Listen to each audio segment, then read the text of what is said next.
may big decision kami and may big changes sa life namin at i-share namin sa inyo. We've decided to do full-time content creation. Diba? Sige, sabay. Oo nga eh. Ayun. 3 na yung anak namin tapos saka kami mag-full-time content creation. Teka lang, paano tayo mag-full-time content creation kung di maayos yung lagay ng mic mo? Okay na ba? Ayan. Kasi naghihingi din kami ng sign. Especially ako. Nahihingi ako ng sign nung nakaraan. Sign. May ganun ba ba? May nanghahanap ba na? Though hindi ako masyadong believer sa ganun. Pero siguro naghahanap ako ng affirmations para lalong mas lumakas yung loob ko na gawin yung bagay na yun. So, ito na. Nag-message bigla si TikTok. Invited kami together with other million followers din. Mga top content creators. Top content creators. Tapos ito pa guys, na-late yung reply ko. 1 day late. May date siya for submission. Naka-indicate doon. Tapos lumagpas. Sobrang lungkot ko noon para akong... Oo. Nakita mo yan? Nalungkot si Daddy. Tapos parang nawalan na kami ng pag-asa na ay okay. Hindi kami makaka-attend. Yun yung visualize ko rin before. Pag nakikita ko, sabi ko, wow. So, makapunta sa TikTok Philippines, TikTok office. Ay, hindi ko nakita yung date. Yung palang reply kung kailan, kung magko-confirm ka, 1 day lang mula dun sa pag-send ng email. So, sabi ko, na-miss out ko. Nag-compose ako ng email. Sorry ka ako kasi ganyan. To our surprise, after 2 weeks, nag-reply sila. Nakasama tayo. Kilig kami ni Daddy doon. Sobra. Pero before that, inisip ko na hindi ko nahahayaang mangyari ulit yan. Na meron ako isang bagay na gusto ko. Tapos, nung biglang binigay sa harap ko, tapos na-miss out ko. Nag-uusap kami, mahal. Mag-full-time na rin ako with content creation. Kasi most of our content, siya yung gumagawa. So, nandun yung ideas, nag-uusap kami, pero most of it, siya yung nag-video, siya yung nag-edit. Though may editor din naman kami. Pero mostly si Mami. But since ngayon, meron na tayong twins, hindi ko na rin kaya mag-upload regularly. Nahirapan ka na. Nahirapan na ako. Though, buti na lang meron na kaming helper. May 2 kaming helper na ngayon.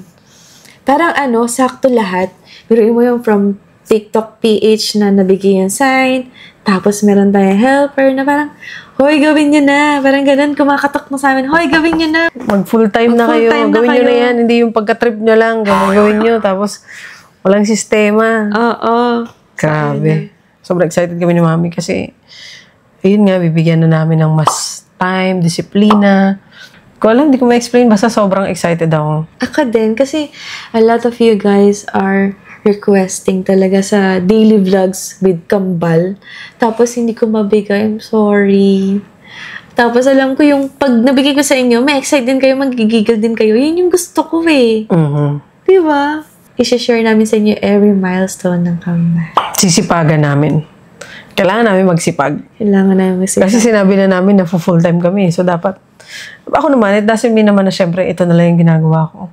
Multitask pa rin. Kailangan ko pa rin yung mga commitments ko. But, sinasabi ko na magbibigay na ako ng buong loob talaga dito. Oh my God, Daddy. Sobrang big decision yan sa'yo. Parang nasa vlogging na tayo eh. Bakit big decision, di ba? Mapapatanong sila. Kwento mo, Daddy.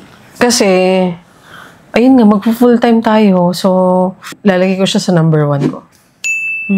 Magiging priority ko siya.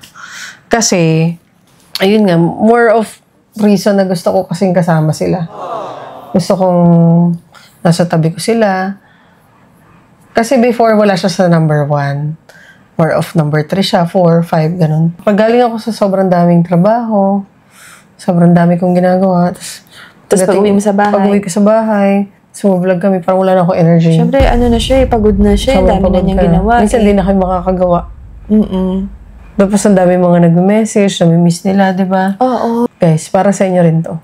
Kaya sama-sama tayo, guys. Support nyo kami. Kasi mag-upload kami sa YouTube. Sa YouTube and lahat ng social medias natin, gagawin natin active. Siguro kasi, ito yung sinasabing, confirmation bias, yung sinabi ko sa'yo. Minsan kasi, yung mga bagay na hinihiling natin, yung mga gusto nating mangyari, tapos may kinakausap tayong mga tao. Tinatanong natin kung parang okay ba tong decision ko or hindi. Pero whatever na sabihin ng tao, ang maririnig mo lang yung gusto mo. Yeah. Confirmatory bias or confirmation bias because naririnig mo yung gusto mong marinig.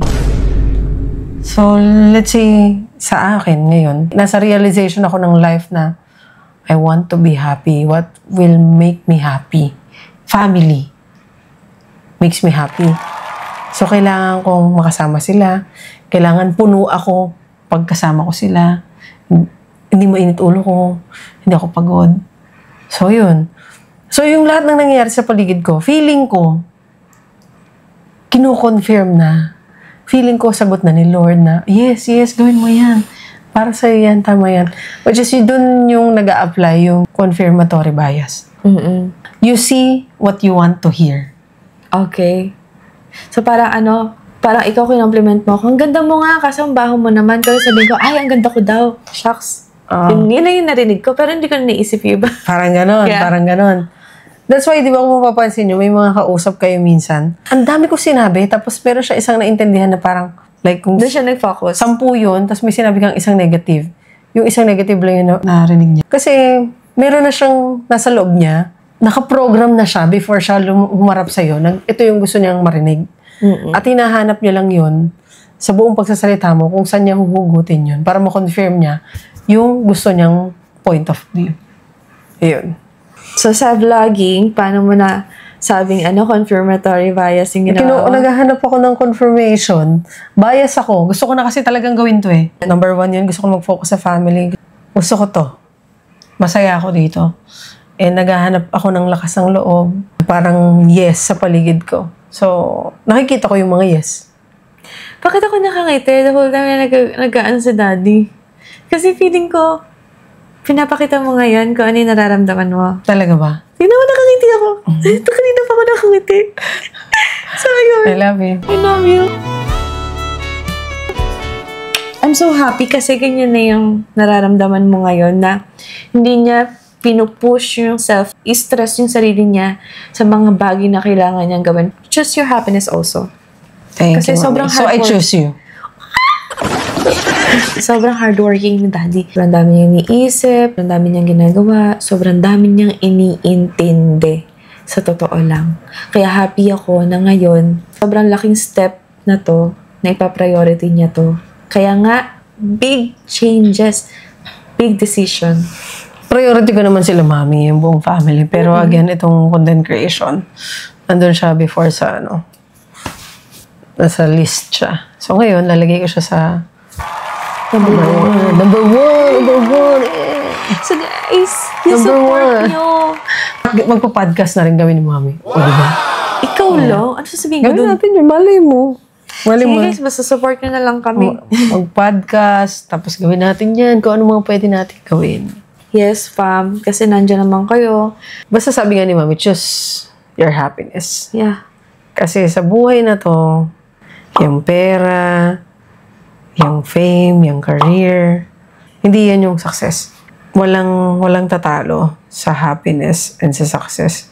Napupunta ka sa dulo ka and alam mong nabigay mo yung time mo sa family. Nabigay mo yung time mo to make yourself happy, connected with the people you love. Kasi, hindi ko ma-visualize na mamamatay ako na sobrang happy ko kasi dami kong pera. Parang walang count yun. Yun yung nakakatakot. Pero syempre, di ba, you use money to make your family, your loved ones happy. You use it as a tool to make them happy. Yun lang yung pera. Pero at the end of the day, it's very important na you know how to balance yung time mo. Oo. Time mo, yung happiness mo, yung self mo din, self-love, tsaka yung mental health mo din. Ako, abangan nyo yung tattoo ko. Yung tattoo ko, marami yung gagawin ko. Pupunuin ko. Tapos gusto ko sa chest. So, explain mo sa kanila kung ano yung meaning nun. Tapos lahat yun may meaning. Kasi pag nagpatattoo ako, ganun talaga. Abangan niya, malalim yung meaning ng mga tattoo ni daddy. Mas, lalo na yung memento mori. Ang ibig sabihin nun, 2 meaning niya, live life to the fullest. Kasi mamamatay ka rin eh. Oo. So, live life. Tsaka huwag ka matakot. Kasi nga, lahat naman doon pupunta eh. Yeah, kita nyo kung gaano ka sa daddy. Huwag kang matakot kasi lahat naman na. Lahat yan kasi iniisip na niya. Yung utak niya, Ganun. Sana mapakalma ko lang lalo yung utak ko, no? So, kaya nga, I'm so happy na mag-full time na si Daddy. Mag-full time na kami, I mean. Pero kumbaga siya. Kasi nga, at least yung utak niya hindi na at least kahit pa paano, ganun-ganun na lang, diba? bawasan ko. So, Ah. ayun. Masyado na yata mahabat. Until our next update. Support, support, support. Love, love, love. Comment nyo ang mga pwede nating pag-usapan ba? Yeah, kung ano yung gusto nyong gawin, i-prank si Daddy. Kasi mostly ako yung nagbabasa niyan.